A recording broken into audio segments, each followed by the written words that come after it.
So, ito nga pala guys, yung labas ng accommodation namin. So, 7 AM na pero madilim pa dito guys, oh. Madilim pa dito sa Hungary.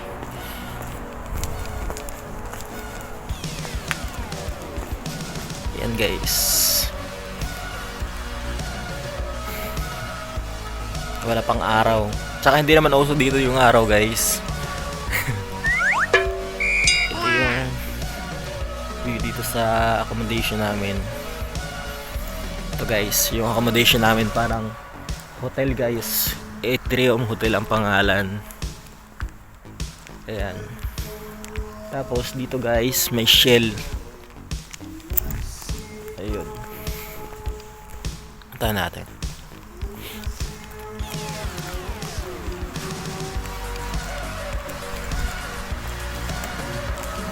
Ayan guys, Shell. Tapos ito, car wash. Ayan guys. Tapos ayun, dun banda.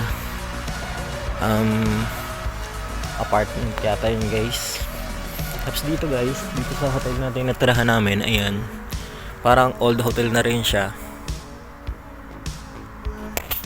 Tapos ayan, may mga local din dito guys na nakatira. Ayan o.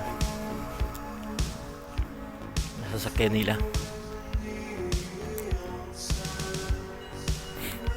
So ngayon guys, wala pa yung sundo namin, yung broker namin, kasi yung usapan 7:45 pa talaga ng umaga. So 7:20 pa lang naman, kaya maaga pa.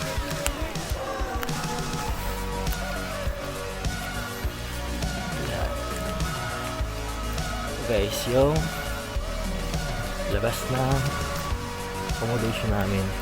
Yung dun kasi guys sa kabila, dalawa kasi ang accommodation guys ng Opel. Yung dun sa kabila, sa pinuntahan namin ng last day, yun yung pinaka main. Ayun guys, oh. Atrium. Tapos may Hungarian word sa baba. Ayan, Shell. Tapos ayun pa yung isang gasoline station sa unahan. Grabe yung lamig.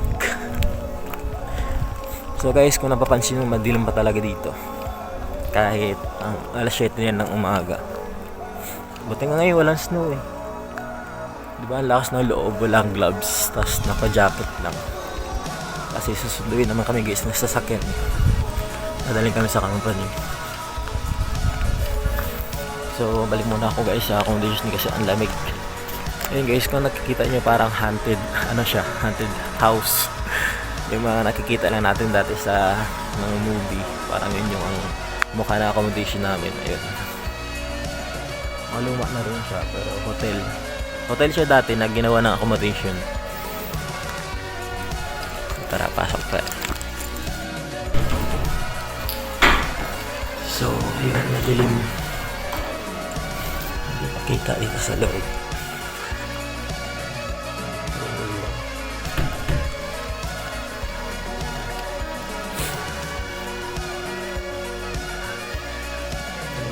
Guys, diba? Hindi kita, madilim.